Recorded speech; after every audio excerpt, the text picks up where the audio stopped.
अस्सलाम वालेकुम डॉक्टर साहब, आज का सवाल ये है, क्या दिल के मरीज दूध का इस्तेमाल कर सकते हैं? वालेकुम सलाम।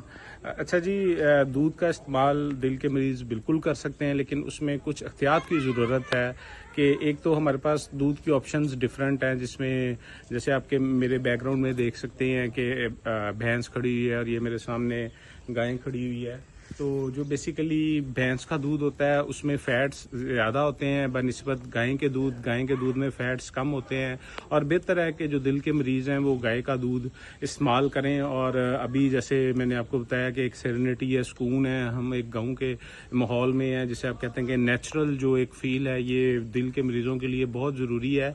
तो आप ताज़ा दूध, आपके ज़हन में सवाल आ रहा होगा कि ये दिल के मरीज़ ताज़ा दूध भी इस्तेमाल कर सकते हैं, तो उसमें ये कर तो सकते हैं, लेकिन ये है कि जब आप दूध धोते हैं तो उसमें फिर ये जम्स वगैरह होते हैं, और कच्चा दूध जो आम ज़ुबान में अगर हम इस्तेमाल करते हैं तो उसमें पेट ख़राब हो सकता है। बेहतर है आप दूध उबाल के इस्तेमाल करें।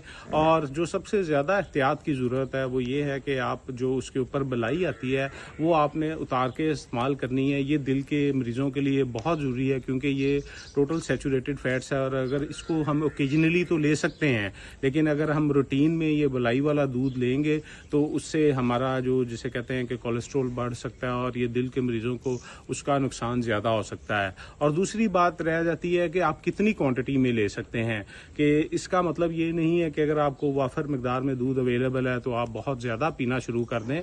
तो उसमें यह है कि आप बीइंग पेशेंट या मरीज़ आप दिन में मैक्सिमम 1 गिलास दूध वो पिएँ। और अगर आप बहुत ज़्यादा आप एक्सर्शनल एक्टिविटी करते हैं, आप कोई इस तरह जिम में एक्सरसाइज वगैरह करते हैं, तो उसमें आप 2 ग्लास ले सकते हैं, क्योंकि आपने कैलोरीज भी मेंटेन करनी होती हैं। बहुत ज़्यादा कैलोरीज लेके अल्टीमेटली आपकी बॉडी में जो है ना वो फैट एक्यूमुलेट होगा, और वो फिर आपकी हेल्थ को डिटोरिएट करेगा।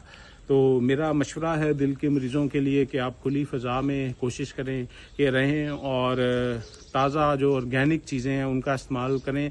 दूध ज़रूर इस्तेमाल करें, लेकिन बलाई का इस्तेमाल उससे बहुत कम करें। मेरी ये वीडियो इंशाल्लाह आपको बहुत फ़ायदा होगा। इसको मज़ीद शेयर और मेरा चैनल सब्सक्राइब करें ताकि बहुत से लोगों का फ़ायदा हो सके। बहुत शुक्रिया।